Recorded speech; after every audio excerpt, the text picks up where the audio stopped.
प्यारे बच्चों, जोग्राफी दी अज की क्लास में तुहाडा बहुत बहुत स्वागत है। अज बहुत ही खूबसूरत टॉपिक असी डिस्कस करन जा रहे हाँ। एक बहुत महत्वपूर्ण बेवरेजेस फसलों चाह ते कॉफ़ी। आओ शुरू करते हैं। सब तो पहली गल कि there is nothing better than a freshly brewed cup of tea to start your morning. सवेरे उठदे सब तो पहला जोड़ा काम आम तौर पर जोड़े लोग करते हैं शहरों में खास करके वो चाह का कप पीते हैं फ्रैश होने वास्ते। मैं भी उन्होंने शामिल है। सो सब तो फ्रैश होने वास्ते चाह तो बेहतर कुछ नहीं है। और एक और बड़ी खूबसूरत दो लाइना, बेवकूफ़ी की राय और ठंडी चाय हम कभी नहीं लेते। सो मेरी तो बस एक ही राय है कि दुनिया की सबसे बेहतरीन चीज़ चाय है। 21 मई को असी जोड़ा वो इंटरनेशनल टी डे मनाने हाँ। ये this is for your information. So आओ चाह बारे गल शुरू करते हैं। सब तो पहले गल कि चाह एक ट्रॉपिकल क्रॉप है जोड़ा 23.5 डिग्री नॉर्थ और 30 डिग्री साउथ, 30 डिग्री नॉर्थ तो लैके 30 डिग्री साउथ वाला जोड़ा खेतर है इत्थे जी चाह की खेती है इस एरिए की जाती, क्योंकि चाह नूं बहुत ज़्यादा गर्मी और नमी की जरूरत होंगी है। So this is a tropical beverage crop. Boston T party और अमेरिकन रेवोल्यूशन बारे जरूर तुसी पढ़ना, अपने इतिहास के टीचर ने जरूर पूछना। सो एक बड़ी सोहनी कोटेशन है कन्फ्यूशियस की कि tea tempers the spirit and harmonize the mind, dispel lassitude मतलब उदासी को दूर कर दिया, relieve fatigue, awaken thoughts and prevent drowsiness, lighten up और refresh the body and clear the perceptive faculties. So इंसान की सोच में बेहतरीन बनाती है, उदासी और जोड़ा है जी पै रही है सुस्ती पै रही है उन्होंने हटाती है, थकावट घटाती है। सो ये कन्फ्यूशियस एक बहुत बड़े राइटर होए जिन्होंने ये लाइना चाह बारे लिखियां सीगियां। चाह चाइना का एक रिफ्रैशिंग ड्रिंक है, इसकी शुरुआत चीन तो हुई सी। सो दुनिया में पानी तो बाद में सब तो ज़्यादा पीने वाला जो तरल पदार्थ है लिक्विड है दैट इज़ टी। सो चीन पैदा होया। चीन में जी इस्तेमाल से चाह का वो एक कॉफ़ी के मतलब दवाई के तौर पर किया जाता है। 16वीं शताब्दी में पुर्तगाली पादरी जोड़े होंगे प्रीस्ट होंगे, उन्होंने ये चाह का पौधा अंग्रेज़ों तक पहुँचाया तो अंग्रेज़ों ने फिर 1600 में ब्रिटिश ईस्ट इंडिया कंपनी आई सी भारत दे विच, और उस तो बाद अंग्रेज़ों ने इनू भारत खास करके असम के उगाना शुरू कर दिता, क्योंकि असम की जी भूगोलिक स्थिति सी, जोग्राफिकल लोकेशन और वह जोड़ा एटमोसफेरिक जी कंडीशन सीगियां, बारिश ज़्यादा पैना गर्मी ज़्यादा, वो बड़िया मुफीद सीगियां, बेहतरीन सी उस एरिया वास्ते। सो एक मानसून एशिया पैदा होने वाला पौधा है। प्लांटेशन एग्रीकल्चर या बगाती खेती की एक बहुत खूबसूरत उदाहरण है। चाह दी किस्मां 6 किस्मां वैसे होंदियां चाह दी, चिट्टी चाह, हरी चाह, ओलंग चाह, काली चाह। ये आपां प्रमुख 4 किस्मां की जी वैसे अज गल करते हैं। वाइट टी, सो इस किस्म की चाह जी हरियां पत्तियां तो बनाई जाती है, बहुत महंगी मिलती है और काफ़ी घट मात्रा पाई जाती है और सेहत लिए अच्छी होंगी है। ये तुहाडी तस्वीर से नज़र आ रही है लिप्टन वाइट टी। दूसरी ग्रीन टी, ये बड़ी कॉमन है, तुसी अक्सर टीवी के उपर ऐड देखी होगी कि एक फिट जी खूबसूरत जी हिरन आती है और वो अपनी फिटनेस का राज आती है कि ये ग्रीन टी जो है मेरी फिटनेस का राज है, लाइक दैट। सो इन्हें काफ़ी उच्चे तापमान पर सुकाया जाता हाई टैंपरेचर के उपर, और चीन और जापान इस किस्म की चाह पत्ती जी पीती जाती हैगी। ओलोंग चाह इनू धुप च सुका के इहदा ऑक्सीडाइज किया जाता है इन्हों। सो ऑक्सीडेशन की प्रक्रिया नाल तैयार की जाती है। सो ये south China, south east Asia के जोड़े मुल्क है, दक्षिण पूर्वी देश है, उत्थे इस किस्म की जी चाह पीती जाती हैगी। काली चाह बहुत कॉमन है, ये आप सारे हर रोज़ अपने घर जी चाह वरतते हैं, वो काली चाह है। सो इनू तैयार करने लिए पत्तियां कारखाने चले जाके सब तो पहले फरमेंट किया जाता है, खमीरा करके इसमें सुकाया जाता है, तो उस तरीके नाल ये चाह पत्ती बनाई जाती है और सब तो ज़्यादा कॉमन है। गल आ जाती है जोग्राफिकल कंडीशनस के उपर। सो सब तो पहली गल कि जी चाह की खेती है वो ढलाना पर उगाई जाती है। उसकी वजह की है, चाह दे जड़ा जड़ियाँ पौधे दियाँ उहदे विच पानी जिहड़ा है वो कभी खड़ा नहीं होना चाहिए, क्योंकि जे पानी खड़ा हो जाए तो ये जड़ियाँ जड़ा है वो गल जांदियां। इस करके हमेशा पहाड़ों दी ढलाना के उपर जी चाह उगाई जाती है।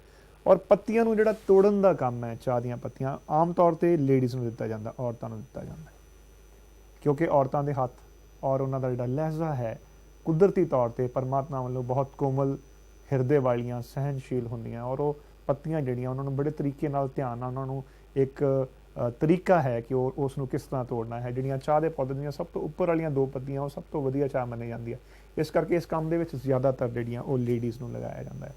ਫਿਰ ਚਾਹ ਨੂੰ ਸੁਕਾਇਆ ਜਾਂਦਾ ਹੈ, ਡਰਾਇੰਗ ਮਸ਼ੀਨ ਇੱਕ ਤਸਵੀਰ ਤੁਸੀਂ ਦੇਖ ਰਹੇ ਹੋਗੇ, ਔਰ ਇਹਨੂੰ ਫਰਮੈਂਟ ਕੀਤਾ ਜਾਂਦਾ, ਫਰਮੈਂਟੇਸ਼ਨ ਜਿਹੜੀ ਇਸ ਦੀ ਉਹ ਕੀਤੀ ਜਾਂਦੀ ਹੈਗੀ ਹੈ। ਦੈਨ ਕਮਸ ਚਾਹ ਪੱਤੀ ਦੀ ਪੈਕਿੰਗ। ਸੁਕਾਉਣ ਤੋਂ ਬਾਅਦ ਉਸ ਨੂੰ ਪੈਕ ਕੀਤਾ ਜਾਂਦਾ ਆ ਔਰ ਪੈਕ ਕਰਕੇ ਉਹ ਸਾਡੇ ਕੋਲ ਘਰਾਂ ਦੇ ਵਿੱਚ ਜਿਹੜੀ ਆ ਪਹੁੰਚ ਜਾਂਦੀ ਹੈ। ਸੋ ਟੈਂਪਰੇਚਰ ਇਹਨੂੰ 21 ਤੋਂ 30 ਡਿਗਰੀ ਸੈਲਸੀਅਸ ਚਾਹੀਦਾ ਹੈ, 72 ਡਿਗਰੀ ਫਾਰਨਹਾਈਟ। ਪਾਲਾ ਜਾਂ ਫਰੋਸਟ ਜਿਹੜੀ ਹੈ, ਕੋਰਾ ਜਿਹਨੂੰ ਕਹਿੰਦੇ ਆ, ਉਹ ਚਾਹ ਲਈ ਬਹੁਤ ਮਾੜਾ ਆ। ਸਾਰਾ ਸਾਲ ਤਾਪਮਾਨ ਉੱਚਾ ਰਹਿਣਾ ਚਾਹੀਦਾ ਹੈ, ਇਹ ਗੱਲ ਯਾਦ ਰੱਖਣਾ। ਸੋ temperature should be remain high throughout the year for the cultivation of tea as far as temperature is concerned. ਵਰਖਾ, ਚਾਹ ਨੂੰ ਗਰਮ ਤੇ ਸਿੱਲੀ ਨਮ ਜਲਵਾਯੂ ਦੀ ਜ਼ਰੂਰਤ ਹੁੰਦੀ ਹੈ, ਇਸ ਕਰਕੇ ਬਾਰਿਸ਼ ਬਹੁਤ ਜ਼ਿਆਦਾ ਪੈਣੀ ਚਾਹੀਦੀ ਹੈ। 150 ਤੋਂ 250 ਸੈਂਟੀਮੀਟਰ ਵਾਲੇ ਸਾਲਾਨਾ ਵਰਖਾ ਵਾਲੇ ਖੇਤਰਾਂ ਚਾਹ ਦੀ ਖੇਤੀ ਜਿਹੜੀ ਉਹ ਕੀਤੀ ਜਾਂਦੀ ਹੈ। ਸੋ ਬਾਰਿਸ਼ ਈਵਨਲੀ ਡਿਸਟ੍ਰੀਬਿਊਟਡ ਹੋਣੀ ਚਾਹੀਦੀ ਕਿ ਸਾਰਾ ਸਾਲ ਮੀਂਹ ਪੈਂਦਾ ਰਹੇ। ਖੁਸ਼ਕ ਮੌਸਮ ਜ਼ਿਆਦਾ ਲੰਬਾ ਨਹੀਂ ਹੋਣਾ ਚਾਹੀਦਾ। ਨਮੀ ਭਰਪੂਰ ਜਲਵਾਯੂ ਜਿਹੜੀ ਆ ਚਾਹ ਦੀਆਂ ਪੱਤੀਆਂ ਲਈ ਬਹੁਤ ਜ਼ਿਆਦਾ ਲਾਭਦਾਇਕ ਹੈ। ਜਿੰਨਾ ਜ਼ਿਆਦਾ ਤਾਪਮਾਨ ਔਰ ਬਾਰਿਸ਼ ਨਮੀ ਜ਼ਿਆਦਾ ਹੋਏਗੀ, ਪੱਤੀ ਦਾ ਜਿਹੜਾ ਸਵਾਦ ਹੈ ਉਹ ਉਨਾ ਹੀ ਜ਼ਿਆਦਾ ਬਿਹਤਰੀਨ ਹੋਏਗਾ। ਤਸਵੀਰ ਤੁਸੀਂ ਜਿਹੜੀ ਦੇਖ ਰਹੇ ਹੋ, ਇੱਕ ਔਰਤ ਨੇ ਇੱਕ ਲੰਬੀ ਜਿਹੀ ਟੋਪੀ ਜਿਹੜੀ ਪਾਈ ਹੋਈ ਹੈ। ਅਸਾਮ ਦੇ ਵਿੱਚ ਆਮ ਤੌਰ 'ਤੇ ਇਸ ਤਰ੍ਹਾਂ ਦੀ ਟੋਪੀ ਇਹ ਲੇਡੀਜ਼ ਇਸ ਕਰਕੇ ਪਾਉਂਦੀਆਂ ਤਾਂ ਕਿ ਬਾਰਿਸ਼ ਤੋਂ ਉਹਨਾਂ ਦੇ ਪੂਰਾ ਜਿਹੜਾ ਸਰੀਰ ਹੈ ਉਹ ਬਚ ਸਕੇ, ਕੱਪੜੇ ਉਹਨਾਂ ਦੇ ਭਿੱਜਣ ਨਾ। ਸੋ ਇਹ ਇੱਕ ਖਾਸ ਕਿਸਮ ਦੀ ਜਿਹੜੀ ਟੋਪੀ ਹੈ ਉਹ ਅਸਾਮ ਦੇ ਵਿੱਚ ਚਾਹ ਤੋੜਨ ਵਾਲੀਆਂ ਔਰਤਾਂ ਦੁਆਰਾ ਪਾਈ ਜਾਂਦੀ ਹੈ। ਰਿਲੀਫ, ਜਿਸ ਤਰ੍ਹਾਂ ਮੈਂ ਦੱਸਿਆ ਕਿ ਢਾਲਦਾਰ ਭੂਮੀ ਦਾ ਹੋਣਾ ਬੜਾ ਜ਼ਰੂਰੀ ਹੈ। ਸੋ ਚਾਹ ਦਾ ਜਿਹੜਾ ਪੌਦਾ ਹੈ ਉਹ ਹਮੇਸ਼ਾ ਢਲਾਣਾਂ 'ਤੇ ਉਗਾਇਆ ਜਾਂਦਾ ਹੈ ਤਾਂ ਕਿ ਉਹਦੀਆਂ ਜਿਹੜੀਆਂ ਜੜ੍ਹਾਂ ਦੇ ਵਿੱਚ ਜਿਹੜਾ ਪਾਣੀ ਹੈ ਬਾਰਿਸ਼ ਦਾ ਉਹ ਖੜਾ ਨਾ ਹੋਵੇ। ਪਾਣੀ ਅਗਰ ਬਾਰਿਸ਼ ਪੈ ਵੀ ਰਹੀ ਹੈ ਤਾਂ ਉਹ ਨਿਕਲ ਜਾਏ, ਉਹ ਖੜਾ ਨਾ ਹੋਵੇ। ਸੋ ਵਧੀਆ ਜਲ ਨਿਕਾਸ ਵਾਲੀ ਭੂਮੀ ਵਿੱਚ ਹੀ ਜਿਹੜੀ ਆ ਉਹ ਚਾਹ ਦੀ ਖੇਤੀ ਕੀਤੀ ਜਾਂਦੀ। ਮਿੱਟੀ, ਚਾਹ ਦੀ ਖੇਤੀ ਲਈ ਡੂੰਘੀ ਤੇ ਉਪਜਾਊ ਮਿੱਟੀ ਜ਼ਰੂਰਤ ਪੈਂਦੀ, ਇਸ ਲਈ ਹਲਕੀ, ਨਰਮ ਤੇ ਭੁਰਭੁਰੀ ਜਿਹੜੀ ਦੋਮਟ ਮਿੱਟੀ ਹੈ, ਪੋਰਸ ਸੋਇਲ ਹੈ, ਉਹ ਚਾਹ ਦੀ ਖੇਤੀ ਵਾਸਤੇ ਵਧੀਆ ਮੰਨੀ ਜਾਂਦੀ। ਔਰ ਮਿੱਟੀ ਦੇ ਵਿੱਚ ਆਇਰਨ, ਪੋਟਾਸ਼, ਫਾਸਫੋਰਸ ਅਤੇ ਹਿਊਮਸ, ਮੱਲੜ ਜਿਹਨੂੰ ਕਹਿੰਦੇ ਆ, ਜਾਂ ਬਨਸਪਤੀ ਦੇ ਅੰਸ਼ਾਂ ਦੀ ਮਾਤਰਾ ਹੋਣੀ ਬੜੀ ਜ਼ਰੂਰੀ ਹੈ। ਮਜ਼ਦੂਰ, ਸਸਤੇ ਤੇ ਸਿੱਖਿਅਤ ਮਜ਼ਦੂਰਾਂ ਦਾ ਮਿਲਣਾ ਜ਼ਰੂਰੀ ਹੈ। ਚਾਹ ਦੀ ਖੇਤੀ ਵਾਲੇ ਖੇਤਰਾਂ 'ਚ ਮਜ਼ਦੂਰਾਂ ਦੀ ਬਹੁਤ ਜ਼ਿਆਦਾ ਜ਼ਰੂਰਤ, ਲੇਬਰ ਇੰਟੈਂਸਿਵ ਕਲਟੀਵੇਸ਼ਨ ਹੈ ਜਿਹੜੀ ਚਾਹ ਦੀ ਹੈ। ਸੋ ਇਸ ਕਰਕੇ ਆਮ ਤੌਰ 'ਤੇ ਪੱਤੀਆਂ ਤੋੜਨ ਲਈ, ਜਿਸ ਤਰ੍ਹਾਂ ਮੈਂ ਪਹਿਲਾਂ ਦੱਸਿਆ ਕਿ ਔਰਤਾਂ ਦੀ ਜਿਹੜੀ ਆ ਉਹ ਜ਼ਰੂਰਤ ਪੈਂਦੀ ਆ। ਸਾਲ ਦੇ ਵਿੱਚ 2 ਵਾਰੀ ਪੱਤੀਆਂ ਤੋੜੀਆਂ ਜਾਂਦੀਆਂ, ਬਸੰਤ ਸਪ੍ਰਿੰਗ ਸੀਜ਼ਨ ਦੇ ਵਿੱਚ ਔਰ ਸਮਰ ਸੀਜ਼ਨ ਗਰਮੀ ਦੇ ਵਿੱਚ। ਔਰ ਜਿਸ ਤਰ੍ਹਾਂ ਮੈਂ ਦੱਸਿਆ ਕਿ ਚਾਹ ਦੇ ਪੌਦੇ ਦੇ ਉੱਪਰਲੀਆਂ 2 ਪੱਤੀਆਂ ਜਿਹੜੀਆਂ ਉਹ ਸਭ ਤੋਂ ਜ਼ਿਆਦਾ ਜਿਹੜੀ ਆ ਉਹ ਬੈਸਟ ਅਰੋਮਾ ਵਾਲੀ ਜਿਹੜੀ ਖੁਸ਼ਬੂ ਵਾਲੀ ਚਾਹ ਆ ਉਹ ਉਹਦੇ ਨਾਲ ਬਣਦੀ ਹੈਗੀ ਆ। ਹੁਣ ਗੱਲ ਕਰਦੇ ਹਾਂ ਭਾਰਤ 'ਚ ਡਿਸਟ੍ਰੀਬਿਊਸ਼ਨ ਦੀ। ਭਾਰਤ ਦੇ ਵਿੱਚ ਜਿਹੜਾ ਚਾਹ ਦਾ ਉਤਪਾਦਨ ਹੈ ਉਹ ਬ੍ਰਿਟਿਸ਼ ਈਸਟ ਇੰਡੀਆ ਕੰਪਨੀ ਨੇ 1806 ਵਿੱਚ ਸ਼ੁਰੂ ਕੀਤਾ ਸੀ। ਸੋ ਤੁਸੀਂ ਦੇਖੋ ਕਿ 1600 ਦੇ ਵਿੱਚ British East India company Bharat ਵਿੱਚ ਆਉਂਦੀ ਹੈ। 1600 ਈਸਵੀ ਵਿੱਚ ਸਰ ਜੌਨ ਹੌਕਿੰਸ, ਔਰ 1806 ਲਗਭਗ ਉਸ ਤੋਂ 106 ਸਾਲ ਦੇ ਬਾਅਦ ਵਿੱਚ ਅੰਗਰੇਜ਼ ਜਿਹੜੇ ਆ ਉਹ ਚਾਈਨਾ ਤੋਂ ਇਹ ਪੌਦਾ ਲਿਆ ਕੇ ਜਿਹੜਾ ਉਹਦੀ ਖੇਤੀ ਕਰਨੀ ਸ਼ੁਰੂ ਕਰ ਦਿੱਤੇ। ਪਰ 1950 ਵਿੱਚ ਜਦੋਂ ਦੇਸ਼ ਦੀ ਵੰਡ ਹੋਈ, ਆਜ਼ਾਦ ਹੋਇਆ ਦੇਸ਼ ਅੰਗਰੇਜ਼ਾਂ ਦੀ ਜਕੜ ਤੋਂ, ਗੁਲਾਮੀ ਤੋਂ, ਤਾਂ 1950 ਵਿੱਚ ਟੀ ਇੰਡੀਆ ਬੋਰਡ ਬਣਾਇਆ ਗਿਆ। ਸੋ ਇਸ ਟੀ ਇੰਡੀਆ ਬੋਰਡ ਨੇ ਪੂਰੇ ਦੇਸ਼ ਵਿੱਚ ਚਾਹ ਪੱਤੀ ਨੂੰ ਪ੍ਰਚਲਿਤ ਕੀਤਾ, ਫੇਮਸ ਕੀਤਾ। ਅਦਰਵਾਈਜ਼ ਤੁਸੀਂ ਅਗਰ ਆਪਣੇ ਬਜ਼ੁਰਗਾਂ ਤੋਂ ਪੁੱਛੋ ਪਿੰਡ ਦੇ ਵਿੱਚ, ਅਗਰ ਤੁਹਾਡੇ ਦਾਦਾ ਦਾਦੀ ਹੈ ਜਾਂ ਹੋਰ ਬਜ਼ੁਰਗ ਪਿੰਡ ਦੇ ਵਿੱਚ ਕੋਈ ਰਹਿੰਦਾ ਜਿਹਦੀ ਉਮਰ 70-80 ਸਾਲ ਤੋਂ ਜ਼ਿਆਦਾ, ਤਾਂ ਉਹ ਤੁਹਾਨੂੰ ਇਹ ਦੱਸੇਗਾ ਕਿ ਪਿੰਡਾਂ ਵਿੱਚ ਉਹਨਾਂ ਨੂੰ ਚਾਹ ਦਾ ਬਿਲਕੁਲ ਪਤਾ ਹੀ ਨਹੀਂ ਸੀ ਹੁੰਦਾ ਜਦੋਂ ਉਹ ਛੋਟੇ ਸੀਗੇ। ਪਿੰਡਾਂ ਵਿੱਚ ਚਾਹ ਬਿਲਕੁਲ ਕਾਮਨ ਨਹੀਂ ਸੀ। ਪਿੰਡਾਂ ਵਿੱਚ, ਪੰਜਾਬ ਦੇ ਵਿੱਚ ਸਵੇਰੇ ਉੱਠ ਕੇ ਦੁੱਧ ਰਿੜਕ ਕੇ ਲੱਸੀ ਪੀਤੀ ਜਾਂਦੀ ਸੀਗੀ, ਮੱਖਣ ਖਾਧਾ ਜਾਂਦਾ ਸੀ, ਦੁੱਧ ਪੀਤਾ ਜਾਂਦਾ ਸੀਗਾ। ਇਹ ਖੁਰਾਕ ਹੁੰਦੀ ਸੀ ਪਿੰਡਾਂ ਦੇ ਵਿੱਚ। ਚਾਹ ਵਗੈਰਾ ਪਿੰਡਾਂ 'ਚ ਲੋਕੀ ਨਹੀਂ ਸੀ ਪੀਂਦੇ। ਸੋ ਇਹਦਾ ਜਿਹੜਾ ਚਲਨ ਹੈ ਪਿੰਡਾਂ ਦੇ ਵਿੱਚ ਖਾਸ ਕਰਕੇ, ਉਹ 1960 ਦੇ ਦਹਾਕੇ ਤੋਂ ਬਾਅਦ ਵਿੱਚ ਸ਼ੁਰੂ ਹੁੰਦਾ। 1960-70 ਦੇ ਦਹਾਕੇ ਤੋਂ ਬਾਅਦ ਵਿੱਚ ਚਾਹ ਜਿਹੜੀ ਆ ਉਹ ਕਾਮਨ ਹੁੰਦੀ ਹੈ ਪਿੰਡਾਂ ਦੇ ਵਿੱਚ। ਅਦਰਵਾਈਜ਼ ਇਹ ਚਾਹ ਪੰਜਾਬੀਆਂ ਦਾ ਖਾਸ ਕਰਕੇ ਡਰਿੰਕ ਨਹੀਂ ਸੀ। ਪਰ ਅੱਜ ਦੇ ਅਗਰ ਦੌਰ ਦੇ ਵਿੱਚ ਤੁਸੀਂ ਦੇਖੋ ਤੇ ਅੱਜ ਅਸੀਂ ਕਿਸੇ ਦੇ ਘਰ ਜਾਂਦੇ ਹਾਂ ਤਾਂ ਕੋਈ ਸਾਡੇ ਘਰ ਆ ਜਾਏ ਤਾਂ ਸਭ ਤੋਂ ਪਹਿਲਾ ਕੰਮ ਜਿਹੜਾ ਇਹੀ ਹੁੰਦਾ ਆ ਕਿ ਪਾਣੀ ਪੁੱਛ ਕੇ, ਪਾਣੀ ਪਿਆ ਕੇ, ਤੇ ਮਹਿਮਾਨ ਨਵਾਜ਼ੀ ਅਧੂਰੀ ਸਮਝੀ ਜਾਂਦੀ ਆ ਜੇ ਅਸੀਂ ਚਾਹ ਨਹੀਂ ਪਿਆਉਂਦੇ। ਸੋ ਇੱਕ ਬੜਾ ਜ਼ਰੂਰੀ ਵੀ ਇੱਕ ਆਦਤ ਬਣ ਗਈ ਆ ਸਾਡੀ ਆਮ ਲੋਕਾਂ ਦੀ ਕਿ ਚਾਹ ਪੀਣੀ ਤੇ ਪਿਆਉਣੀ ਜਿਹੜੀ ਆ ਉਹ ਬੜੀ ਜ਼ਰੂਰੀ ਹੈਗੀ ਆ। ਜਾਂ ਕੌਫੀ, ਜੋ ਵੀ ਤੁਸੀਂ ਮੌਸਮ ਦੇ ਹਿਸਾਬ ਨਾਲ ਬਿਹਤਰ ਸਮਝੋ। ਸੋ ਭਾਰਤ ਵਿੱਚ ਕੁੱਲ ਪੈਦਾ ਹੋਈ ਚਾਹ ਦਾ 70% ਦੇਸ਼ ਵਿੱਚ ਹੀ ਵਰਤਿਆ ਜਾਂਦਾ ਹੈ। ਸੋ ਭਾਰਤ ਨਾ ਸਿਰਫ ਇੱਕ ਬਹੁਤ ਵੱਡਾ ਉਤਪਾਦਕ ਮੁਲਕ ਹੈ ਚਾਹ ਪੱਤੀ ਦਾ, ਸਗੋਂ ਉਪਭੋਗਤਾ ਕਰਨ ਵਾਲਾ ਜਿਹੜਾ ਮੁਲਕ ਉਹ ਵੀ ਹੈ the largest consumer also in the world, क्योंकि पॉपुलेशन बहुत ज़्यादा है और लेंथ और the breadth of the country tea is used everywhere. North तो शुरू हो जाओ तुसी कश्मीर तो कन्याकुमारी तक और सौराष्ट्र तो लैके ते उत्तर पूर्वी राज्यां तक जिहड़ा चाह एक फेवरेट जिहड़ा ड्रिंक मन्निया जाता। सो मेन जिहड़े एरियाज किहड़े आपां वन बाय वन डिस्कस करांगे। सब तो ज़्यादा चाह पत्ती जिहड़ी काश्त है वो असम दे विच कीती जांदी है, आपां अगे डिस्कस करदे हां। इस तो इलावा दार्जिलिंग पश्चिम बंगाल दे विच सब तो बेस्ट क्वालिटी दी जिहड़ी टी है ਜਿਹਦਾ ਜ਼ਿਆਦਾਤਰ ਹਿੱਸਾ ਬਾਹਰਲੇ ਮੁਲਕਾਂ ਨੂੰ ਭੇਜਿਆ ਜਾਂਦਾ, ਐਕਸਪੋਰਟ ਕਰ ਦਿੱਤਾ ਜਾਂਦਾ, ਉਹ ਦਾਰਜਲਿੰਗ ਦੇ ਵਿੱਚ ਕੀਤੀ ਜਾਂਦੀ। ਸੋ ਦਾਰਜਲਿੰਗ ਦੀ ਚਾਹ ਆਪਣੀ ਖੁਸ਼ਬੂ, ਆਪਣੇ ਸਵਾਦ ਵਾਸਤੇ ਪੂਰੀ ਦੁਨੀਆ ਦੇ ਵਿੱਚ ਮਕਬੂਲ ਹੈ, ਮਸ਼ਹੂਰ ਹੈ। ਇਸ ਤੋਂ ਇਲਾਵਾ ਜਿਹੜਾ ਸਾਊਥ ਦੱਖਣ ਭਾਰਤ ਹੈ, ਇਹਦੇ ਵਿੱਚ ਜਿਹੜੀਆਂ ਨੀਲਗਿਰੀ ਦੀਆਂ ਪਹਾੜੀਆਂ, ਅੰਨਾਮਲਾਈ, ਨੱਲਾਮਲਾਈ ਜਿਹੜੀਆਂ ਮਾਊਂਟੇਨਸ ਹੈਗੀਆਂ ਵਾ, ਕਾਰਡਮਮ ਹਿਲਸ ਹੈ, ਇਲਾਇਚੀ ਦੇ ਪਹਾੜ, ਇਸ ਏਰੀਏ ਦੇ ਵਿੱਚ ਵੀ ਜਿਹੜੀ ਆ ਉਹ ਚਾਹ ਪੱਤੀ ਦੀ ਖੇਤੀ ਕੀਤੀ ਜਾਂਦੀ ਆ। श्रीलंका की चाह भी जी बड़ी फेमस है दुनिया के, बट अपनी स्वाद और क्वालिटी वास्ते दार्जिलिंग की चाह जी सब तो बेस्ट मनी जाती है। इन्हों तो इलावा जोड़ा हिमाचल प्रदेश पालमपुर का एरिया आ, जोगिंदर नगर वाला एरिया, उत्थे भी जोड़ा चाह पत्ती की जी खेती है वो की जाती है। हालांकि इस एरिए की जी चाह पत्ती कोई बहुत वधिया क्वालिटी की नहीं मनी जाती। So best quality T is produce either in Assam और इन दार्जिलिंग। सो सब तो पहला उत्तरी पूर्वी हिमालय खेत्र जिहड़े 75% हिस्सा जिहड़ा चाह का उत्थों आउंदा है। ये असम घाटी, सुरमा घाटी, दार्जिलिंग जिहड़ा वो पश्चिम बंगाल का हिस्सा है, द्वास, तराई ते त्रिपुरा शामिल हैं। इकल्ला असम राज ही भारत के कुल उत्पादन का अद्धे तो ज़्यादा हिस्सा पाउंदा है। असम दे विच जिहड़ा ब्रह्मपुत्र दरिया की उपरली घाटी जिहड़ी है, जिहदे विच दरांग, शिवसागर, लखीमपुर जिले आउंदे आ, उत्थे चाह पत्ती की खेती की जाती है। इस तो इलावा पश्चिम बंगाल दे विच जलपाईगुड़ी ते दार्जिलिंग जिले जिहड़ी आ, इत्थे भी चाह जिहड़ी आ वो उगाई जाती है। बड़ी फेमस है इत्थों की चाह। पश्चिम बंगाल दूसरा सब तो वड्डा राज है। चाह दी 1/4 खेतर विच देश की 27% चाह पैदा की जाती है। साल 2013 च इत्थे 329.46 लाख टन किलोग्राम चाह पैदा की गई सी। सो दार्जिलिंग तो इलावा जलपाईगुड़ी, कूच बिहार, इत्थे भी चाह का उत्पादन किया जाता है। So this is famous as I said. दक्षिण भारत नीलगिरी, इलायची के पहाड़, पालनी, अन्नामलाई के पहाड़ों से चाह की खेती की जाती है। ये पहाड़ तमिलनाडु, केरल ते कर्नाटक राज्यों च आउंदे आ। साल 2014 में तमिलनाडु 242.11 लाख किलोग्राम ते केरल में 75.58 लाख किलोग्राम चाह का जी प्रोडक्शन है वो की गई सी।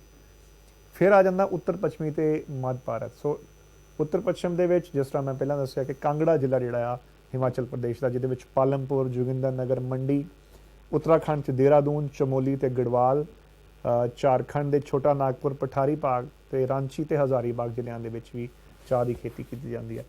जिहड़ी चाह पत्ती जिहड़ी कांगड़ा जिले के की जाती है, जिस पालमपुर, जोगिंदर नगर का मैं नाम दसिया है, उत्थे डेफिनेटली जिहड़ी चाह उगाई तो जाती है, पर उत्थे जिहड़ा नुकसान चाह नूं हुंदा है वो बारिश के कई बारी ज़्यादा या घटन दे नाल, दूसरा फ्रॉस्ट की प्रॉब्लम जी आ, पाले की प्रॉब्लम, कोहरे की प्रॉब्लम जी सर्दियों के ज़्यादा होंगी है, और पाला जोड़ा है वो चाह वास्ते बेहतर नहीं मन्निया जाता, वपार जोड़ा है। सो दूसरा सब तो वड्डा चाह उत्पादक देश है चीन तो बाद। ये नाल ही काली चाह का सब तो वड्डा उपभोक्ता मुल्क भी है।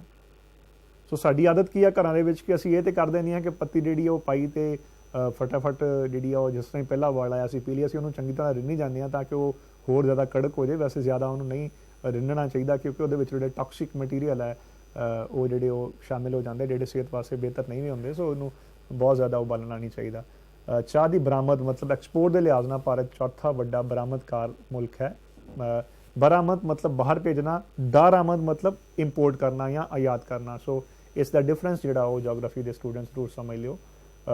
निर्यात करना या एक्सपोर्ट करना मतलब बरामद, इंपोर्ट करना या आयात करना मतलब दर आमद। दर मतलब दरवाजे ते आना, आमद मतलब आना, दरामद। सो ये फर्क जोड़ा है वो जोग्राफी के बच्चों को जोड़ा जरूर होना चाहिए क्योंकि तुहाडी किताब दे विच बार बार ये जोड़े शब्द है वो यूज़ किए गए हैं।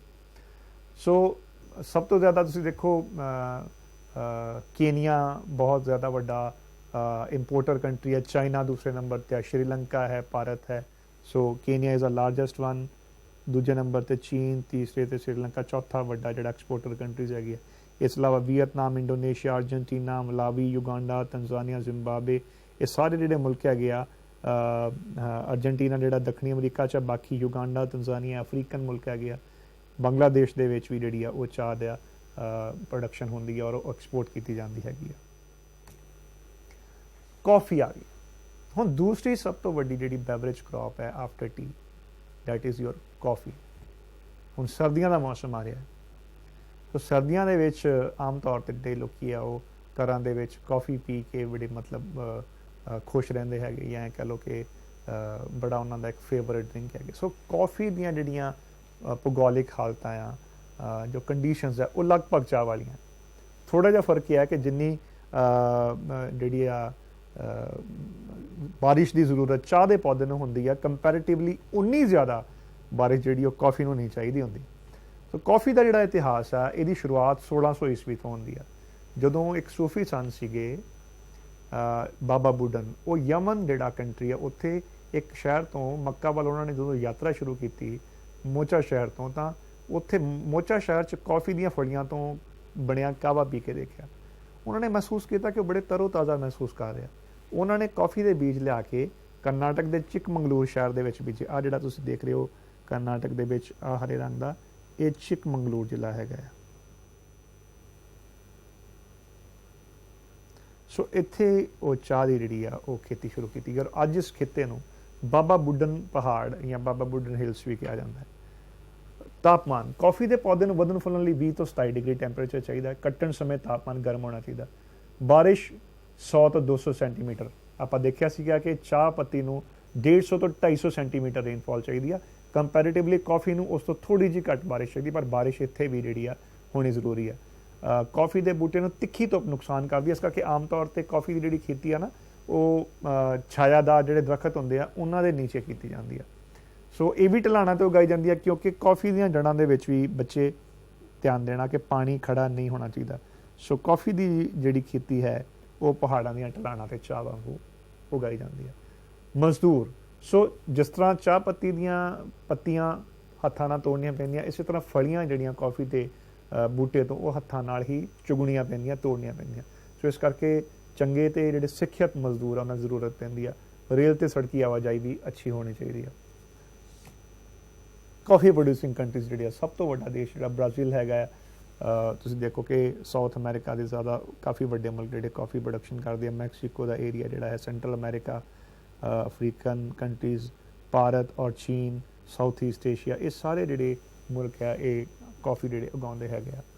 सो कॉफ़ी एक्सपोर्ट जिहड़ा है दुनिया दे विच वो ब्राज़ील दे विच जिहड़ा आ सब तो ज़्यादा जिहड़ा वड्डा कॉफ़ी प्रोड्यूसिंग जिहड़ी कंट्री हैगी है, that is Brazil.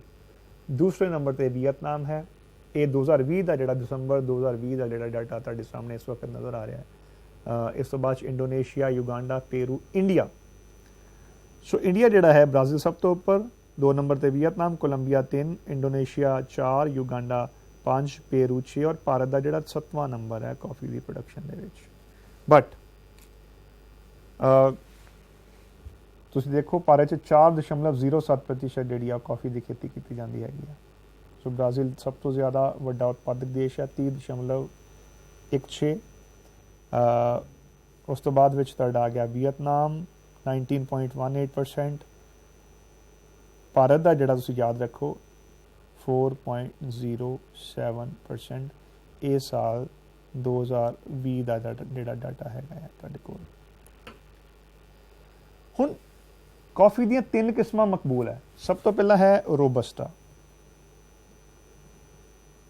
So robusta किस्म की कॉफ़ी तुसीं देखो कि अफ्रीकन मुल्कां दे विच कीती जांदी, हालांकि भारत दी विच भी 3 किस्म की कॉफ़ी की जिहड़ी आ वो प्रोडक्शन की जाती है। रोबस्टा, अरेबिका ते लाइबेरिका। इहदे विचों जिहड़ी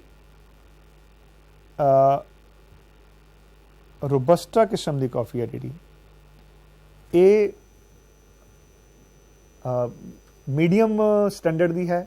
अरेबिका सब तो वधिया किस्म की कॉफ़ी मनी जाती है और लाइबेरिका या मिक्स जी है वो बहुत वधिया कॉफ़ी नहीं मनी जाती। भारत दे विच अरेबिका और रोबस्टा ये दोनों किस्म की कॉफ़ी जी बीजी जाती है। सो अरेबिका सब तो बेहतरीन स्वाद वाली जी कॉफ़ी वो मनी जाती हैगी। सो ये तिन्ने टाइप्स जी याद रखनिया। कई बार प्रश्न ये आ जाता होंगे कि कॉफ़ी दी 3 किस्मों के नाम लिखो। सो तुसी आंसर लिखना है रोबस्टा, अरेबिका और लाइबेरिका। ये 3 किस्म की जी वो कॉफ़ी हैगी। सो ये रोबस्टा के खेतर है। अगर तुसी साउथ अमेरिका का एक नक्शा देखो तो और अरेबिका जी कॉफ़ी है ब्राज़ील का आ जोड़ा हिस्सा है पूर्वी हिस्सा जोड़ा है। हालांकि ये नक्शे या सिलेबस का हिस्सा नहीं है, ये ताड़ी इंफॉर्मेशन वास्ते है कि ब्राज़ील सब तो वड्डा जिहड़ा वो कॉफ़ी उत्पादक देश है। भारत दे विच कॉफ़ी कित्थे होंदी है, आओ भारत के नक्शे की गल करते हैं। भारत दे विच सब तो ज़्यादा जिहड़ा कॉफ़ी प्रोड्यूसिंग एरिया वो वड्डा इक्को एक राज है, वो है कर्नाटक। सो कर्नाटक दे विच जिहड़े बाबा बुडन दे पहाड़ है पश्चिमी घाट दे नाल ये कॉफ़ी प्रोडक्शन वास्ते सब तो ज़्यादा बेहतरीन इत्थों दी जोग्राफिकल कंडीशनस है वो मनिया जांदियां। सो पिछले 2 सालों तो जो तो कोरोना का दौर जिहड़ा वो शुरू होया सीगा, तो कॉफ़ी की प्रोडक्शन नूं जिहड़ा आ खपाउण दे विच नुकसान होया, तो मजदूरां नूं काफ़ी ज़्यादा उत्थे नुकसान झल्लना पिया आ। पर चलो हुण हालात परमात्मा करे कि अगर हौली हौली ठीक हो रहे तो होर बेहतर होण। सो ट्रांसपोर्टेशन अगर सही ढंग नाल होएगी तो मजदूरां नूं या जिहड़े कॉफ़ी दे किसान है उन्होंने उहदा फायदा होएगा। सो कर्नाटक दे विच जिहड़ा चिकमंगलूर जिला है, सो वो नाम याद करना बड़ा जरूरी है। कर्नाटक दा चिकमंगलूर जिला। सो ये जिला जिहड़ा है ये चाह की प्रोडक्शन वास्ते बहुत वधिया मन्निया जाता है। सो इस करके ये तुसी ध्यान रखना हैगा। हुण क्वांटिटी इन मिलियन टन, ये भी साल 2020 का डाटा है तुहाडे कोल। सो कर्नाटक सब तो ज़्यादा तुसी देखो कि ज़्यादा वड्डा जिहड़ा कॉफ़ी प्रोड्यूसिंग स्टेट हैगी आ। केरल दे विच भी चाह पत्ती जिहड़ी खेती कीती जांदी आ। 2,22,300 किलोग्राम कर्नाटक दे विच, 6,05,735 किलोग्राम केरल दे विच, 1,07,440 किलोग्राम जी और तमिलनाडु। सो दक्षिण भारती ये राज सब तो पहला कर्नाटक, दैन केरल। याद रखना है केरल है, जो असीं अंग्रेजी च केरल लिखते हैं तो केरला ये अगे वर्ड पा देंगे। सो केरल है, कर्नाटक है, कर्नाटका पंजाबी दे विच नहीं है, कर्नाटक असीं पंजाबी च कहांगे। जो अंग्रेजी च असीं उहदा नाम लिखते हैं तो ए अगे पा देंगे, इस करके उन्होंने असीं बोलन लग्गियां कई बार थोड़ी जी गलती कर जाते हैं, कर्नाटका बोल देंगे, बट ये कर्नाटक है। तमिलनाडु। सो ये तीसरा जिहड़ा राज है जिथे कि कॉफ़ी की खेती की। सो साउथ इंडिया के जिहड़े ये नक्शे तुसीं ध्यान रखना। So coffee export volume world wide 2020 दे विच तुसीं देखो कि ब्राज़ील सब तो वड्डा जिहड़ा एक्सपोर्टर है वड्डा कॉफ़ी का, या मतलब निर्यातक देश है या बरामदकार देश है। सो भारत का भी नंबर जिहड़ा इत्थे भी जिहड़ा 7वें नंबर ते आ रहा। Vietnam, Cambodia, Indonesia, Uganda, Peru. ਇਹਦੇ ਵਿੱਚੋਂ पेरू जिहड़ा और कोलंबिया ये हैगे आ तुहाडे जिहड़े साउथ अमेरिकन कंट्रीज़ है। Vietnam south east Asia of course, Uganda, Peru, ये जिहड़े इथोपिया ऑफ कोर्स ये अफ्रीकन मुल्क हैगे आ। सो एक काम होर करिया करो, जिस तरह मैं तुहानूं कई सालों तो जिहड़े मेरे कोल बच्चे जिहड़े पढ़ते या सुनते आ रहे हैं, एक गल तो मैं बार बार बड़ा जोर दिता है कि जोग्राफी के जिहड़े स्टूडेंट्स है विद्यार्थी उन्होंने कोल एक चंगे एटलस का होना बड़ा जरूरी है। ये नहीं है कि ये सिर्फ एटलस तुहानूं 11वीं 12वीं जमातां च काम आएगा, ये थ्रू आउट योर कैरियर जब तक तुसीं पढ़ रहे हो तुहानूं ये हमेशा और तुहाडे आने वाले जिहड़े अगे छोटे भैन भरा वा उन्होंने भी ये हेल्प करेगा। क्योंकि जब तक तुहानूं लोकेशन नहीं पता है कंट्रीज़ की, किहड़ा देश कित्थे है, उहदी राजधानी कित्थे है, उहदी भूगोलिक हालतां किहो जिहियां आ, सारा कुछ देखो जोग्राफी नाल जुड़िया होया। तुसीं किसे देश की की पॉलिटिक्स है, राजनीति किस तरह आ, उत्थे पानी कितना है, उत्थे एग्रीकल्चर कितना है, ये सारा कुछ ही जोग्राफी नाल जुड़िया। इसे करके जोग्राफी नूं सारियां साइंसिस दी मां कहंदे आ, मदर ऑफ ऑल साइंसिस। क्योंकि अगर जोग्राफिक हालातां दा तुहानूं पता है तो उस मुल्क नूं समझना जिहड़ा तुहाडे वास्ते बिल्कुल मुश्किल नहीं होएगा। सो इस करके जोग्राफी पढ़ने वाले बच्चे जदों नॉर्थ अमेरिका या कैनेडा जाते हैं तो उन्होंने काफ़ी हद तक इस गल का ज्ञान होंदा कि उत्थे तापमान कितना रहिंदा, बारिश कितनी पैंदी आ, उत्थों का धरातल किस तरह का आ, ਪ੍ਰੇਰੀਜ਼ ਮੈਦਾਨ ਕਿਹਨਾਂ ਨੂੰ ਕਹਿੰਦੇ ਆ, ਰੌਕੀਜ਼ ਪਰਬਤ ਕੀ ਹੁੰਦੇ ਆ, ਪਲੇਸ਼ੀਅਨ ਕੀ ਹੁੰਦੇ ਆ, ਅਲਾਸਕਾ ਕਿੱਥੇ ਆ। ਸੋ ਇਹਨਾਂ ਗੱਲਾਂ ਦਾ ਪਤਾ ਸਿਰਫ ਜੋਗਰਾਫਰਸ ਨੂੰ ਹੁੰਦਾ ਹੈ। ਸੋ ਇੱਕ ਅੱਛਾ ਐਟਲਸ ਹੋਣਾ ਬੜਾ ਜ਼ਰੂਰੀ ਹੈ। ਤੁਸੀਂ ਸਾਰੇ ਬੱਚੇ ਆਕਸਫੋਰਡ ਐਟਲਸ ਇੱਕ ਬੜਾ 200-250 ਰੁਪਏ ਦਾ ਅੱਜ ਕੱਲ੍ਹ ਆ ਜਾਂਦਾ ਹੈ, ਉਹ ਜ਼ਰੂਰ ਲੈ ਕੇ ਆਪਣੇ ਕੋਲ ਰੱਖੋ। ਇਸ ਤੋਂ ਬਾਅਦ ਵਿੱਚ ਜਿਹੜਾ ਸ਼ੇਅਰ ਹੈ ਦੁਨੀਆ ਦੇ ਵਿੱਚ, ਬ੍ਰਾਜ਼ੀਲ ਦਾ ਸਭ ਤੋਂ ਜ਼ਿਆਦਾ ਹੈ ਕਾਫੀ ਦੇ ਮਾਮਲੇ ਦੇ ਵਿੱਚ, ਆਪਾਂ ਡਿਸਕਸ ਕਰ ਲਿਆ 14.7। ਇੱਥੇ ਆਪਾਂ ਸਿਰਫ ਇਹ ਦੇਖਾਂਗੇ ਕਿ ਵੱਡੇ ਜਿਹੜੇ ਮੁਲਕ ਕਿਹੜੇ ਕਿਹੜੇ ਆ ਹੋਰ। ਇਸ ਤੋਂ ਇਲਾਵਾ ਵੀਅਤਨਾਮ ਹੈ, ਜਰਮਨੀ ਹੈ, ਕੋਲੰਬੀਆ ਹੈ, ਸਵਿਟਜ਼ਰਲੈਂਡ ਹੈ, ਇਟਲੀ, ਫਰਾਂਸ, ਹੌਂਡਰਸ, ਇਥੋਪੀਆ, ਨੀਦਰਲੈਂਡ। ਸੋ ਇਹ ਕੁਛ ਹੋਰ ਮੁਲਕ ਹੈ, ਇਹ ਤੁਹਾਡੀ ਸਿਰਫ ਜਾਣਕਾਰੀ ਵਾਸਤੇ ਹੈ, ਜ਼ਰੂਰੀ ਨਹੀਂ ਹੈ ਕਿ ਤੁਸੀਂ ਇਮਤਿਹਾਨਾਂ ਵਾਸਤੇ ਇਸ ਡਾਇਗਰਾਮ ਤਿਆਰ ਕਰਨਾ ਹੈਗਾ। ਸੋ ਉਮੀਦ ਹੈ ਕਿ ਤੁਹਾਨੂੰ ਚਾਹ ਔਰ ਕੌਫੀ ਬਾਰੇ ਜਿਹੜੀ ਜਾਣਕਾਰੀ ਇੰਪੋਰਟੈਂਟ ਸਾਰੀ ਦਿੱਤੀ ਗਈ ਆ ਉਹ ਤੁਹਾਨੂੰ ਚੰਗੀ ਤਰ੍ਹਾਂ ਸਮਝ ਆਈ ਹੋਏਗੀ। ਸੋ ਸਾਰੇ ਬੱਚੇ ਜਿਹੜੇ ਆ ਆਪਾਂ ਇੱਕ ਵਾਰੀ ਰੀਕੈਪਚੁਲੇਟ ਕਰ ਲਈਏ ਦੁਬਾਰਾ ਇਸ ਸਾਰੇ ਨੂੰ।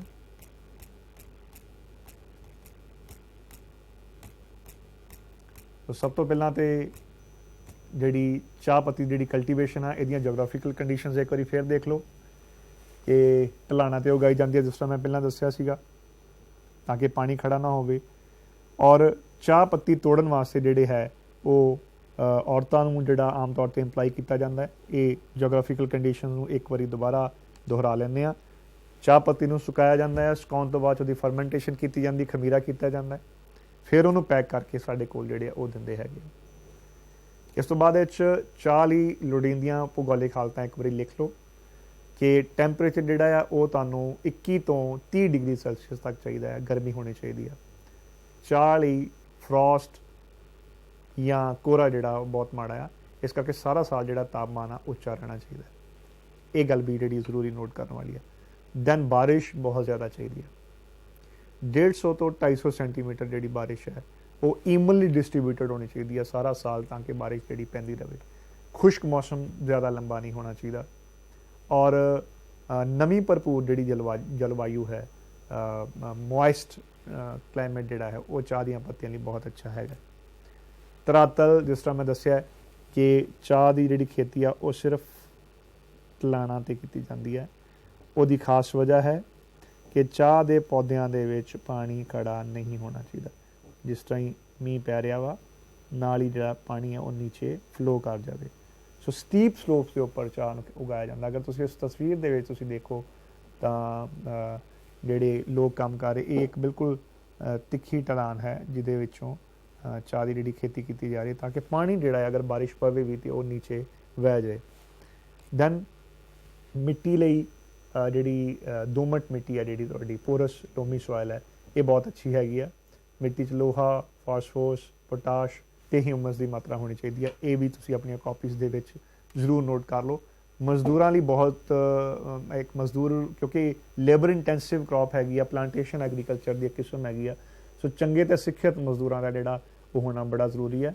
ਸੋ ਆਮ ਤੌਰ 'ਤੇ ਮਾਹਿਰ ਔਰਤ ਕਰਮਚਾਰੀਆਂ ਨੂੰ ਇਸ ਕੰਮ ਦੇ ਵਿੱਚ ਲਗਾਇਆ ਜਾਂਦਾ ਹੈ। ਸਾਲ 'ਚ 2 ਵਾਰੀ ਪੱਤੀਆਂ ਤੋੜੀਆਂ ਜਾਂਦੀਆਂ, ਬਸੰਤ ਤੇ ਗਰਮੀ ਰੁੱਤ, ਇਹਦੇ ਲਈ ਢੁਕਵਾਂ ਸਮਾਂ ਹੁੰਦਾ ਹੈ। ਭਾਰਤ ਦੇ ਵਿੱਚ ਚਾਹ ਪੱਤੀ ਈਸਟ ਇੰਡੀਆ ਕੰਪਨੀ ਨੇ, ਅੰਗਰੇਜ਼ਾਂ ਨੇ ਲੈ ਕੇ ਆਂਦੀ ਸੀਗੀ। ਸੋ 1950 ਵਿੱਚ ਦੇਸ਼ ਦੇ ਪਾਰਟੀਸ਼ਨ ਤੋਂ ਬਾਅਦ ਜਿਹੜਾ ਟੀ ਇੰਡੀਆ ਬੋਰਡ ਬਣਾਇਆ ਗਿਆ। ਸੋ ਭਾਰਤ ਨਾ ਸਿਰਫ ਦੁਨੀਆ ਦਾ ਸਭ ਤੋਂ ਵੱਡਾ ਇੱਕ ਚਾਹ ਉਤਪਾਦਕ ਦੇਸ਼ ਹੈ, ਸਭ ਤੋਂ ਵੱਡੇ ਮੁਲਕਾਂ 'ਚੋਂ, ਬਲਕਿ ਉਹਦਾ ਕੰਜ਼ਿਊਮਰ ਵੀ ਹੈ, ਉਪਭੋਗਤਾ ਵੀ ਹੈ। ਪ੍ਰੋਡਕਸ਼ਨ ਕਿੱਥੇ ਕੀਤੀ ਜਾਂਦੀ ਹੈ? ਭਾਰਤ ਦੀ ਕੁੱਲ ਚਾਹ ਦਾ 75% ਹਿੱਸਾ ਅਸਾਮ ਦੇ ਵਿੱਚੋਂ ਆਉਂਦਾ ਹੈ। ਸੋ ਸੁਰਮਾ ਘਾਟੀ, ਅਸਾਮ ਵੈਲੀ, ਦੁਆਸ, ਤਰਾਈ ਦੇ ਇਲਾਕੇ ਤੇ ਤ੍ਰਿਪੁਰਾ, ਇੱਥੇ ਜਿਹੜੇ ਆ ਉਹ ਚਾਹ ਪੱਤੀ ਜਿਹੜੀ ਉਹ ਪ੍ਰੋਡਿਊਸ ਕੀਤੀ ਜਾਂਦੀ ਹੈ।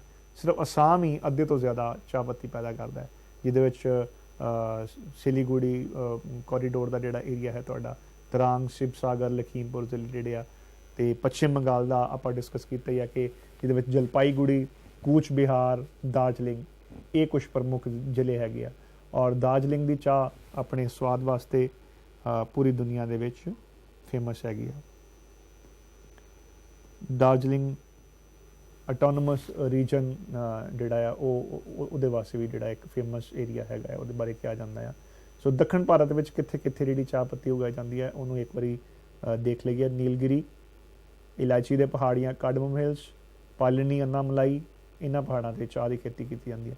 ਇਹ ਪਹਾੜ ਤਾਮਿਲਨਾਡੂ, ਕੇਰਲ ਤੇ ਕਰਨਾਟਕ ਰਾਜਾਂ ਵਿੱਚ ਆਉਂਦੇ ਆ। ਸਾਲ 2014 ਵਿੱਚ ਤਾਮਿਲਨਾਡੂ 'ਚ 242.11 ਲੱਖ ਕਿਲੋਗ੍ਰਾਮ ਤੇ ਕੇਰਲ ਵਿੱਚ 75.58 ਲੱਖ ਕਿਲੋਗ੍ਰਾਮ ਚਾਹ ਪੈਦਾ ਕੀਤੀ ਗਈ ਸੀਗੀ। ਉੱਤਰ ਪੱਛਮ ਭਾਰਤ ਦੇ ਵਿੱਚ ਕਾਂਗੜਾ, ਪਾਲਮਪੁਰ, ਜੋਗਿੰਦਰਨਗਰ, ਮੰਡੀ, ਉੱਤਰਾਖੰਡ ਤੇ ਦੇਹਰਾਦੂਨ, ਸ਼ਮੋਲੀ, ਗੜਵਾਲ, ਝਾਰਖੰਡ ਦਾ ਛੋਟਾ ਨਾਗਪੁਰ ਪਲੇਟੂ, ਰਾਂਚੀ, ਹਜ਼ਾਰੀਬਾਗ, ਇਹਨਾਂ ਜ਼ਿਲ੍ਹਿਆਂ 'ਚ ਵੀ ਚਾਹ ਦੀ ਖੇਤੀ ਕੀਤੀ ਜਾਂਦੀ ਹੈ। ਸੋ ਵਪਾਰ ਦੇ ਲਹਿਜ਼ੇ ਨਾਲ ਦੁਨੀਆ ਦਾ ਸਭ ਤੋਂ ਵੱਡਾ ਜਿਹੜਾ ਤੁਸੀਂ ਦੇਖੋ ਕਿ ਦੂਸਰਾ ਸਭ ਤੋਂ ਵੱਡਾ ਚਾਹ ਉਤਪਾਦਕ ਦੇਸ਼ ਹੈ ਚੀਨ ਤੋਂ ਬਾਅਦ ਵਿੱਚ, ਨਾਲ ਹੀ ਸਭ ਤੋਂ ਵੱਡਾ ਕੰਜ਼ਿਊਮਰ ਕੰਟਰੀ ਵੀ ਹੈ। ਸੋ ਚਾਹ ਦੇ ਬਗੈਰ ਅਸੀਂ ਆਪਣੀ ਰੋਜ਼ਾਨਾ ਦੀ ਜ਼ਿੰਦਗੀ ਦਾ ਤਸੱਵਰ ਨਹੀਂ ਕਰ ਸਕਦੇ। ਨਿਰਯਾਤ ਜਿਹੜਾ ਹੈ ਉਹ ਤੁਸੀਂ ਦੇਖੋ ਕਿ ਕੇਨੀਆ ਸਭ ਤੋਂ ਵੱਡਾ ਨਿਰਯਾਤਕ ਹੈ, ਦੈਨ ਕਮਜ਼ ਚੀਨ, ਸ਼੍ਰੀਲੰਕਾ, ਭਾਰਤ ਚੌਥਾ ਸਭ ਤੋਂ ਵੱਡਾ ਜਿਹੜਾ ਹੈ ਉਹ ਟੀ ਐਕਸਪੋਰਟਿੰਗ ਕੰਟਰੀ ਹੈਗਾ ਹੈ। ਇਸ ਤੋਂ ਇਲਾਵਾ Vietnam, Indonesia, Argentina, Malawi, Zimbabwe, ਇਹ ਹੋਰ ਮੁਲਕ ਹੈਗੇ ਆ। ਸੋ ਕੌਫੀ ਦੀ ਗੱਲ ਲਾਸਟ 'ਤੇ ਕਰ ਲਈਏ ਕਿ ਕੌਫੀ ਦੀਆਂ ਜਿਹੜੀਆਂ ਜੋਗ੍ਰਾਫੀਕਲ ਕੰਡੀਸ਼ਨਸ ਆ ਉਹ ਚਾਹ ਦੇ ਆਸ-ਪਾਸ ਬਰਾਬਰ ਹੈ ਬਿਲਕੁਲ। 1600 ਈਸਵੀ ਵਿੱਚ ਬਾਬਾ ਬੁੱਢਨ ਨੇ ਕਰਨਾਟਕ ਦੇ ਚਿਕਮੰਗਲੂਰ ਜ਼ਿਲ੍ਹੇ ਦੇ ਵਿੱਚ ਕੌਫੀ ਦੀਆਂ ਫਲੀਆਂ ਲਿਆ ਕੇ ਮੋਚਾ ਸ਼ਹਿਰ ਤੋਂ ਉਹਦੀ ਖੇਤੀ ਸ਼ੁਰੂ ਕੀਤੀ ਸੀ।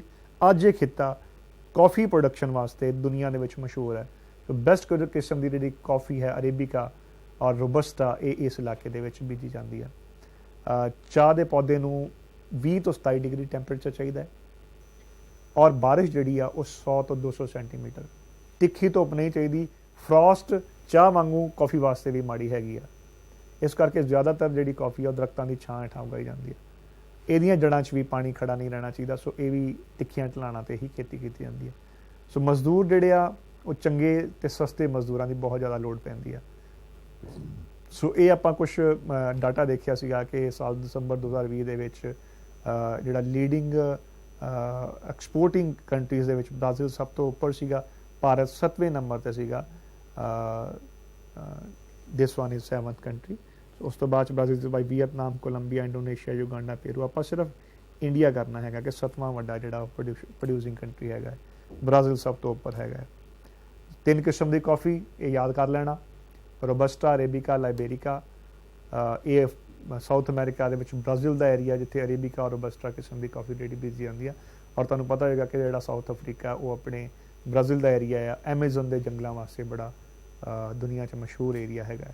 ਭਾਰਤ ਦੇ ਵਿੱਚ ਚਿਕਮੰਗਲੂਰ ਜ਼ਿਲ੍ਹਾ ਹੈ ਕਰਨਾਟਕ ਦਾ। ਸੋ ਇਹ ਜ਼ਿਲ੍ਹੇ ਦਾ ਨਾਮ ਤੁਸੀਂ ਯਾਦ ਰੱਖਣਾ ਹੈ।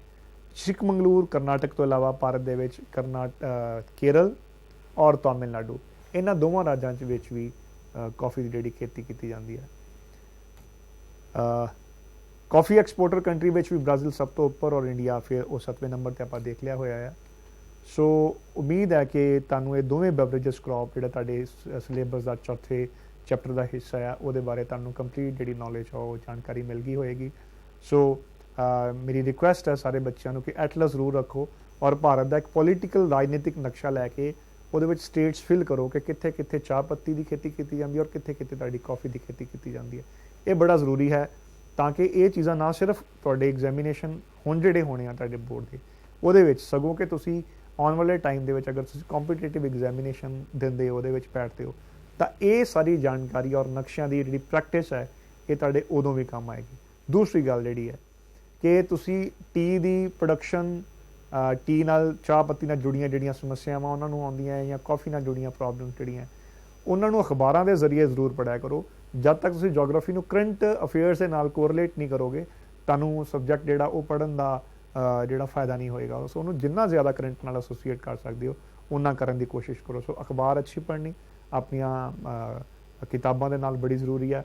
ਇੱਕ ਅੱਛਾ ਕੋਈ ਨਿਊਜ਼ ਚੈਨਲ ਦੇਖਣਾ ਜਿਹੜਾ ਹੈ ਜਾਣਕਾਰੀ ਭਰਪੂਰ ਜਿਹੜਾ ਹੈ ਉਹ ਜ਼ਰੂਰ ਦੇਖਿਆ ਕਰੋ।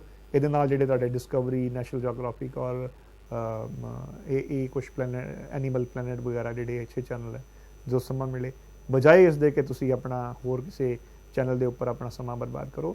ਨੌਲੇਜ ਲੈਣ ਵਾਸਤੇ ਇਹਨਾਂ ਚੈਨਲਸ ਨੂੰ ਦੇਖਣਾ ਔਰ ਨਿਊਜ਼ਪੇਪਰ ਨੂੰ ਪੜ੍ਹਨਾ ਜਿਹੜਾ ਕਿਤਾਬਾਂ ਨਾਲ ਬੜਾ ਜ਼ਰੂਰੀ ਹੈ। ਸੋ ਅੱਜ ਦੀ ਕਲਾਸ ਦੇ ਵਿੱਚ ਇੰਨਾ ਹੀ। ਅਗਲੀ ਕਲਾਸ ਦੇ ਵਿੱਚ ਆਪਾਂ ਦੁਬਾਰਾ ਮਿਲਾਂਗੇ। ਤਦ ਤੱਕ ਲਈ ਇਜਾਜ਼ਤ ਦਿਓ। ਸਤਿ ਸ਼੍ਰੀ ਅਕਾਲ।